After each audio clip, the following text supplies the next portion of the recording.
आओ मैं अपने असल मौजू की तरफ आ रहा हूँ। मैंने खुतबा मसनूना के बाद एक छोटी सी आयत मुबारका को आपके सामने पेश किया है। हम सबका पालनहार मौला फरमाता है इन्न दीना इंदल्लाहिल इस्लाम, अल्लाह के नजदीक जो पसंदीदा दीन है वो मजहब इस्लाम है। मुसलमान हिंदुस्तान की सरजमीन पर हो और हिंदुस्तान की सरजमीन पर इस्लाम कैसे आया है, मेरी बात को अपनी दिल की तख्ती पर नोट करके लेकर जाना, बड़ी गौर और फिक्र के साथ समाअत करना।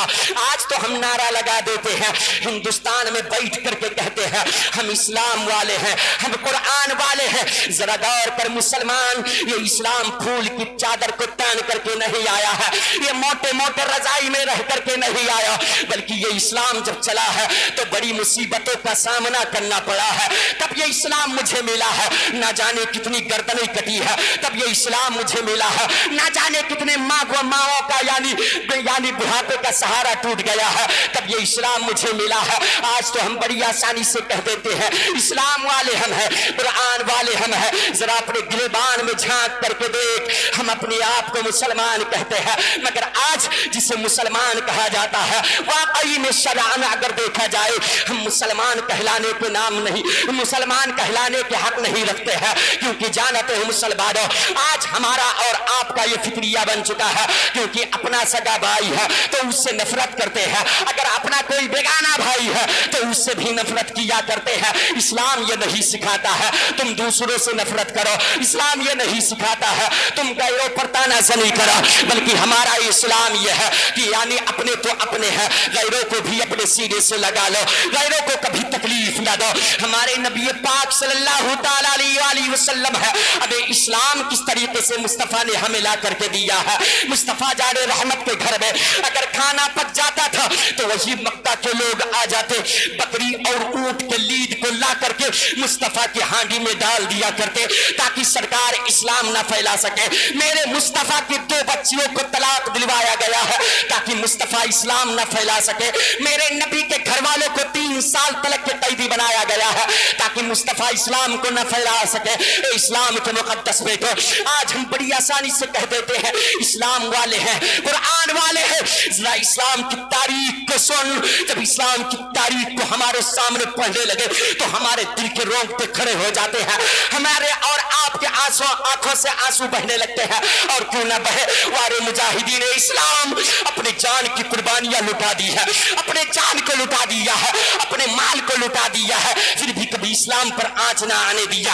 आप तारीख सुनते हैं, करबला के मैदान में हुसैन ने 72 को लुटाया है, जंगे बदर के मौका पर 313 की तादाद निकली है, जंगे वहद के मौका पर 750 की तादाद निकली है। ये नबी के आशिकों की तादाद थी, ये नबी के वफादारों की तादाद थे, मगर आज हम करोड़ों की तादाद में है, फिर भी हम गुलामी करते नजर आ रहे हैं। अपने इस्लाम को समझो, हमारा इस्लाम क्या हुक्म दे रहा है, हमें चलने का तरीका इस्लाम बता रहा है, हमें बोलने का तरीका इस्लाम बता रहा है, हमें खाने का तरीका इस्लाम बता रहा है, हमें बात करने का तरीका इस्लाम बता रहा है। मगर आज हम इस्लाम से दूर हो गए हैं, हमने इस्लाम के वक़ार को समझा नहीं है, हमने इस्लाम की असबत को सही तरीके से पहचाना नहीं है।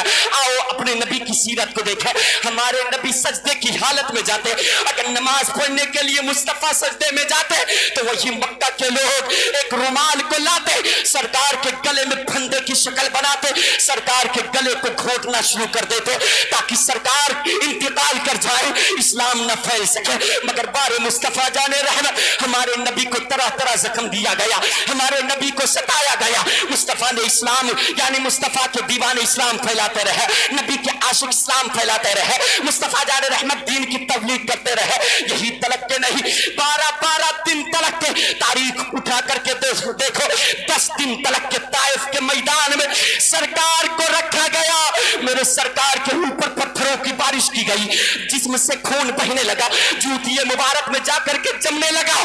फरिश्ते आ गए, कहने लगे हबीब अगर तुम हुक्म दे दो तो जिन जिन लोगों ने पत्थर को मारा है ना आका, अगर आप इजाजत दे दो सबको बर्बाद कर देंगे, सबको मार दिया जाएगा। आका फरमाते नाना फरिश्तों, यानी इनका काम है सबर करना आमीना के लाल का काम है। परवरदिगार से जा करके कह दो मुस्तफ़ा अपनी उम्मत से राजी है, मौला तू भी راضی ہو جا. مصطفیٰ اپنے امت سے راضی ہے. مصطفیٰ جار رحمت فرماتے فرشتوں میں اپنی امت کے حق میں بد دعا نہیں کرنے آیا بلکہ اپنی امتوں کے حق میں دعاؤں کی خیرات لٹانے آیا. ہمارے نبی کے بچوں کو 3 سال تلک کے قیدی بنایا گیا. نہ تو کھانا دیا جاتا نہ تو پانی دیا جاتا. سرکار کے بچے بھوکے ہو کر کے بلکنے لگتے. عرض کرتے ابو جان بھوک لگی ہے کہیں سے کھانے کا انتظام کر دو. آقا فرماتے ہیں او میرے بچوں گھبرانے کی ضرورت نہیں ہے. یہ دیکھو پیڑ نظر آ رہا ہے نا, اسی گراؤنڈ کے اندر پیڑ لگا ہے. جاؤ اس کے پتے کو توڑ لو. توڑنے کے بعد میں اس کو پیس ڈالو. پیسنے کے بعد میں شفیف کی شکل بنا لو. پھر اس کے بعد میں اس کے جس کو پینا شروع کر دو. سرکار کے بچے پیڑ کے پتے کے جس کو پیتے. ایک مرتبہ فاطمہ اسی گراؤنڈ کے اندر ٹہل رہی تھی. اچانک میں کیا دیکھتی ہے, ایک چمڑا نظر آیا. چمڑے کو اتارتی ہے, بابا کے قریب لائی ہے. عرض کرنے لگی بابا جان یہ دیکھو چمڑا مل گیا, مجھے بڑی بھوک لگی ہے. آقا فرماتے میری بیٹی فاطمہ جاؤ اس کو ہانڈی میں ڈال دو, پھر آگ جلا دو, اس کو گرم کر دو, پھر اسی چمڑے کے جس کو پی لو, اللہ تیرے بھوک کو مٹا دے گا. سرکار کی بیٹی فاطمہ نے اس چمڑے کے جس کو ابالا ہے. ابالنے کے بعد میں اپنے آپ کو پیتی ہے, اپنے بھائیوں کو پلاتی ہے. سرکار فرماتے ہیں میرے بچوں تم نے یعنی پیٹ تو بھر لیا پر میرے امت کے حق میں دعا کر دو. سرکار کے بچے ہاتھ اٹھاتے عرض کرتے پروردگار ہم نے چمڑے کے جس کو پیا ہے, اے میرے مولا اس کے بدلے میں تجھ سے دولت نہیں مانگتا, اس کے بدلے میں تجھ سے شہرت نہیں مانگتا, اس کے بدلے میں تجھ سے عزت نہیں مانگتا, صرف اتنا چاہتا ہوں مولا میرے بابا مصطفیٰ کی امت کی بخشش فرما دے, میرے بابا مصطفیٰ کی امت کی بخشش فرما دے. یہ کون دعا کر رہے ہیں؟ یہ سرکار کے بچے دعا کر رہے ہیں. اپنی زندگی کے اوراق کو اپنے سامنے رکھ. ہم اپنے آپ کو مسلمان کہتے ہیں.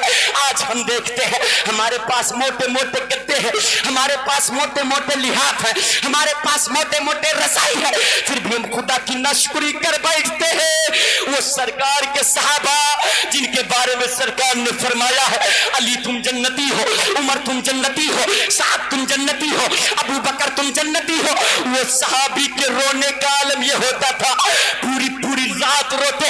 عمر فرماتے پروردگار اگر میدان محشر قائم ہوگا اس وقت اگر کہیں یہ نہ سوال کر لے, اگر تیرے سوال میں میں آ جاؤں تو او میرے مولا اپنے حبیب کے سامنے مجھے کبھی رسوا نہ کرنا. جن کے بارے میں سرکار نے دنیا ہی میں جنت کی بشارت دے دی ہو, اس عمر کے رونے کا عالم یہ کہ پوری رات روتے اور آنکھوں سے آنسو اس طریقے سے بہتے کہ داڑھیاں بھیگ جایا کرتی. آج ہم کتنا روتے ہیں, کچھ نہیں روتے. اپنے رب کو منانے کے بجائے آج ہم ایک ہاتھ کی موبائل لاتے ہیں اور طرح طرح کی سٹوریز بھی اپنا پورا وقت دے دیا کرتے ہیں. 1 بجے رات تلک 2 بجے رات تلک ہمارے نوجوانوں کا عالم یہ ہے. ہمارا یہی بیٹا ہے ممبئی میں رہتا ہے, ممبئی کی سرزمین سے جب چلتا ہے ایسا فیشن بنا کر کے چلتا ہے. 6 مہینے کی تنخواہ لگا کر کے ایک موبائل خریدے گا. موبائل خریدنے کے بعد میں بال میں کالا پیلا نیلا ہرا کر کے پھر اس کے بعد میں چلتا ہے. اب ایسا دبدبا والا اسٹیٹس لگاتا ہے اور کہتا ہے دبدبا تھا دبدبا ہے دبدبا بنا رہے گا. شرم نہیں آتی ہے اسلام کے مقدس بیٹو, میں منع نہیں کرتا تم اسٹیٹس نہ لگاؤ مگر لگاؤ, دنیا دار کی نہ لگاؤ. اگر لگانا ہی اسٹیٹس تو مصطفیٰ کی زندگی کو لگا لے, فاطمہ کی سیرت کو لگا لے, عمر کی سیرت کو لگا لے, علی کی سیرت کو لگا لے. جب ان لوگوں کی سیرت لگائے گا تو اپنے غیر بھی دیکھ کر کے کہہ دیں گے ہمیں نبی والا اتنا پیارا ہے تو خدا مینا کا لال کتنا پیارا ہوگا, خود عبداللہ کا بیٹا کتنا پیارا. نعرہ تکبیر, نعرہ رسالت, مسلک اعلی حضرت, مسلک اعلی حضرت حضرت قاری راحت رضا صاحب قبلہ, حضرت قاری راحت رضا صاحب قبلہ. نعرہ تکبیر, نعرہ رسالت.